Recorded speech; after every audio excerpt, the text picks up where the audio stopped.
Tonight we're taking a special look at the life of Megan Boswell. It's a case that has captured the hearts and attention of people not only here in the Tri-Cities, but all around the country.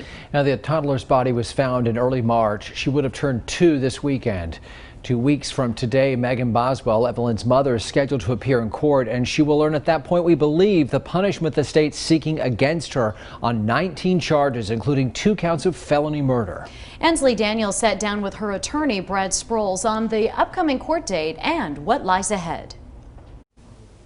In August, a Sullivan County grand jury returned 19 counts against Megan Boswell. 2 of those were felony murder. As her next court date looms, her attorney Brad Sproles says he hasn't seen the evidence the state has and says that she is, quote, remorseful over her daughter.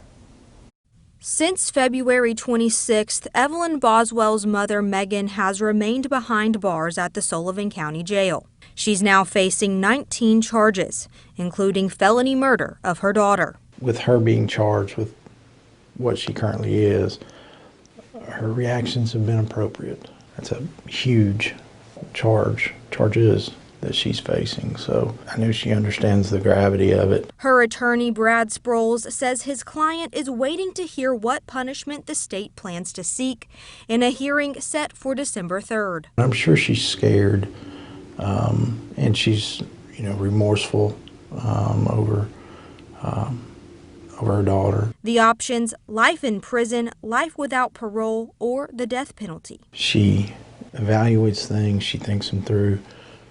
She interacts with me, to take a look at the legal issues in her case. All documents for the case, including the evidence, are sealed, even to him. We don't know how Evelyn was found. We don't know what the police found.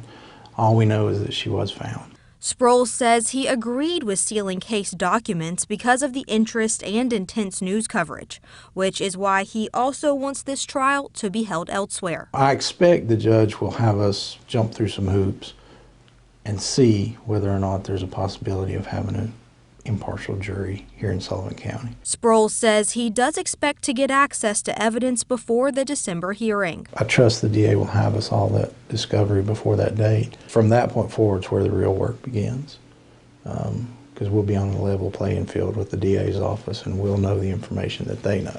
As Evelyn's 2nd birthday approaches, Megan Boswell's attorney said this about his client and her response to the charges against her. She asks questions sometimes that things I haven't thought of, so she's evaluating the case properly. I've said it before, I believe she's an intelligent young lady. Again, Megan is set to appear in court on December 3rd at 1:30 in the afternoon. That's when the state will announce the punishment they plan to seek.